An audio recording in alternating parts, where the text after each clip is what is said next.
له پخوا زمانو راهیسې انسانان د جنسي قوت د زیاتولو یا د شوق راپارولو درمل خوري. نن ورځ د سلډینافیل او ویاګرا استعمال له بلې هرې جنسي دوا څخه زیات دی. په قرون وسطي یا منځنیو پیړیو کې علي بن نصر لومړنی کس و چې د جنسي شوق د درملو زیات کارول یې زیانمن وګڼل. دا د دې لپاره چې خلک د شوق درمل ونه کاروي، د شوق د راپورته کولو لپاره د درملو پر ځای یو لړ نورې لارې چارې په ګوته کړې او هغه په خپل کتاب الحکمه کې ولیکلې. علي بن سهل التباري په خپل کتاب انواع الجماع کې د شوق راپورته کولو لپاره د ښځې او سړي د سیکس پر مهال نقاشي شوي لوس انځورونه ګټور وبلل. د دوی ترڅنګ الکندي په خپل کتاب کتب الباء کې لیکلي چې د شوق راپورته کېدل د سترګو او لاسونو په ذریعه هم کیږي. نو د دې لپاره چې مضر درمل وکاروئ، ښایسته او لوسو ښځو ته وګورئ او یا په لاسونو باندې د ښځې بدن لمس کړئ.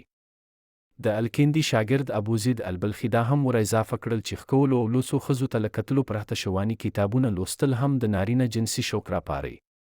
د وویل هغه نارینه چې جنسي شوق په اسانۍ نه راپورته کیږي، هغه کتابونه دې ولولي چې پکې د ښځو د جنسیت په اړه خوندورې کیسې لیکل شوي وي. همداراز د وویل چې ایروټیک یا هغه کتابونه چې له ښځو سره پکې د جنسي اړیکو په اړه فحاشي او لوسې خبرې لیکل شوي د جنسي تحریک لپاره اړین دي. ابن سینا هم ایراټیک یا د لوسو کیسو او جنسي کتابونو لوستل د جنسي شوق تر ټولو بې ضرره تداوی ګڼي.